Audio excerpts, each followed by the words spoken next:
Kata Rasulullah, sebelum kiamat akan muncul terlebih dahulu 10 tanda besar kiamat. 10 tanda besar. Dan tanda besar ini seluruh manusia sedunia menyaksikannya.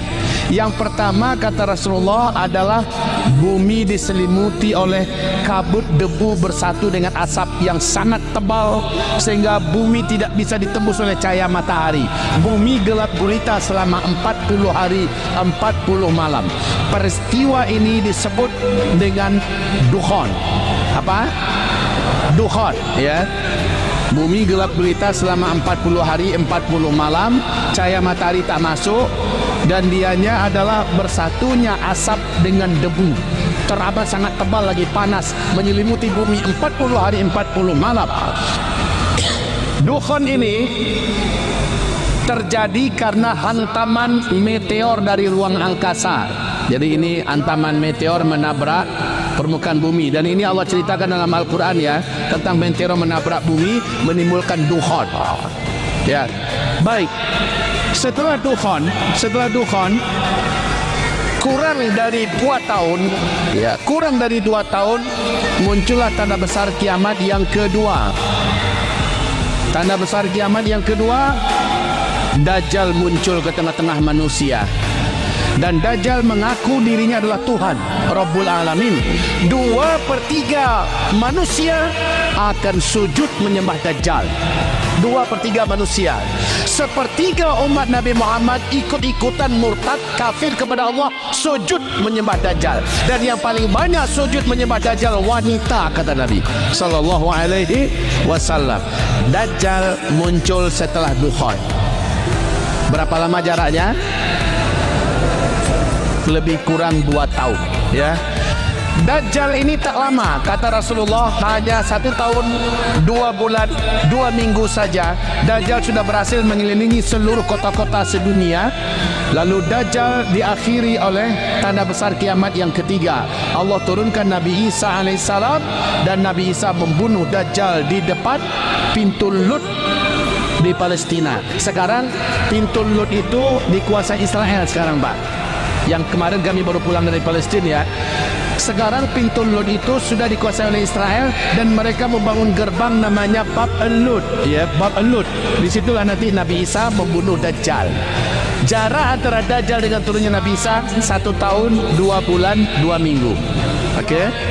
Setelah Dajjal binasa, beberapa bulan kemudian terjadilah tanda besar kiamat yang keempat, yaitu lepasnya manusia yang dulu dikurung oleh sang penguasa yang agung, Zulkarnain, ya.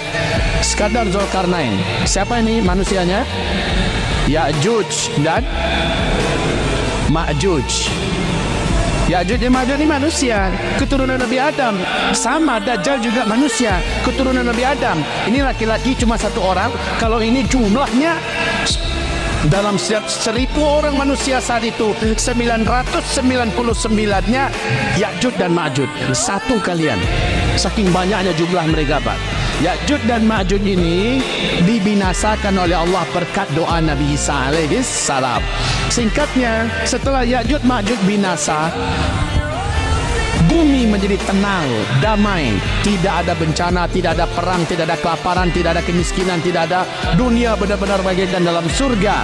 Di saat itu terjadilah tanda besar kiamat yang kelima, matahari terbit dari sebelah barat. Matahari terbit dari sebelah barat. Diawali terlebih dahulu kita yang rajin tahajud, lalu sholat subuh berjamaah di masjid, tapi kok belum terbit matahari, balik lagi ke rumah tidur, habis itu tahajud lagi, ya, belum lagi terang, habis itu tidur lagi, lalu bangun lagi, tahajud lagi, ke masjid lagi, azan, kemudian sholat lagi, belum juga terang-terang. Kata Rasulullah, bagikan 3 malam berturut-turut panjangnya malam ketika itu. Besoknya baru semua kita tercengang, matahari sudah terbit dari sebelah barat. Tapi matahari ini terbit di sebelah baratnya hanya sekali saja. Pas pertengahan siang dia balik lagi tenggelam di sebelah barat kayak biasa. Besoknya normal, terbit lagi di sebelah timur hanya di waktu duhanya terjadi tanda besar kiamat yang keenam, dan ini Allah sebutkan dalam Al-Quran surat An-Naml ayat 82, yaitu binatang raksasa di dalam perut bumi namanya Dabbatul Ardi. Binatang ini keluar di 3 tempat yang berbeda di muka bumi. Binatang ini cerdas dan pintar, pandai berbahasa seluruh bahasa orang manusia di dunia. Ya, dengan cepat dia menangkapi manusia, dan dia membawa tongkat Nabi Musa dan cincin Nabi Sulaiman.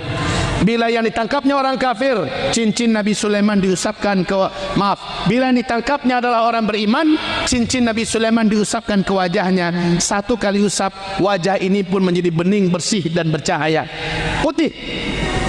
Bila yang ditangkapnya orang kafir, ujung tongkat Nabi Musa diketukkan ke ubun-ubunnya, maka wajah orang itu pun menghitam dan gelap. Sehingga manusia ketika itu sangat mudah menandakan ini orang beriman, ini orang kafir, hanya melihat bagaimana warna wajahnya. Baik, binatang ini terakhir muncul dan tenggelam di Mekah. Ini terakhir. Setelah itu barulah terjadi tanda besar kiamat yang ke-7, dan orang Islam hanya diizinkan menyaksikan sampai yang ke-7. Apa itu yang ke-7? Yang ke-7 adalah angin yang lembut berbau wangi kesturi akan berhembus dari negeri Yaman, membungkusi dengan cepat seluruh muka bumi. Siapa saja orang-orang beriman yang sudah dikasih tanda wajah-wajahnya oleh Dabbatul Ardi kemarin, orang beriman ini akan tersentuh oleh angin lembut dari Yaman itu. Ketika terhirup olehnya angin, wangi, sejuk, berbau kesturi, tersentuh sedikit saja, langsung orang beriman ini di tempat itu, saat itu juga langsung meninggal dunia. Walaupun orang itu sedang di gunung, sedang di gua, sedang di pulau, dimanapun saja, angin lembut ini mewafatkan seluruh umat Nabi Muhammad sallallahu alaihi wasallam yang beriman secara serentak. Dari mana sumber angin ini? Dari Yaman. Baik Bapak Ibu, maka kami mengistilahkan tanda besar kiamat yang nomor 7 dengan kami sebut dengan istilah finish. Finish itu apa? Akhir. Akhir dari apa? Keberadaan orang Islam yang ada iman di dadanya, ini terakhir nih. Setelah itu, tanda besar kiamat yang ke-8, 9, 10 tidak akan disaksikan lagi oleh orang yang beriman. Yang hidup di sini adalah orang-orang yang tidak kenal Allah sama sekali. Paham? Berarti merekalah yang akan menyaksikan kiamat besar, kehancuran alam semesta. Ini kabar baik apa kabar buruk? Kabar baik apa tidak? Kabar baik. Berarti kita orang Islam yang beriman, insya Allah tidak akan menyaksikan kehancuran alam semesta yang maha mengerikan itu. Alhamdulillah. Kecuali kalau ada orang Islam ketika Dajjal keluar, dia termasuk yang tidak pandai mempertahankan imannya, dia sujud menyembah Dajjal, berarti dia tidak akan wafat nanti di tanda besar kiamat yang ke-7. Paham?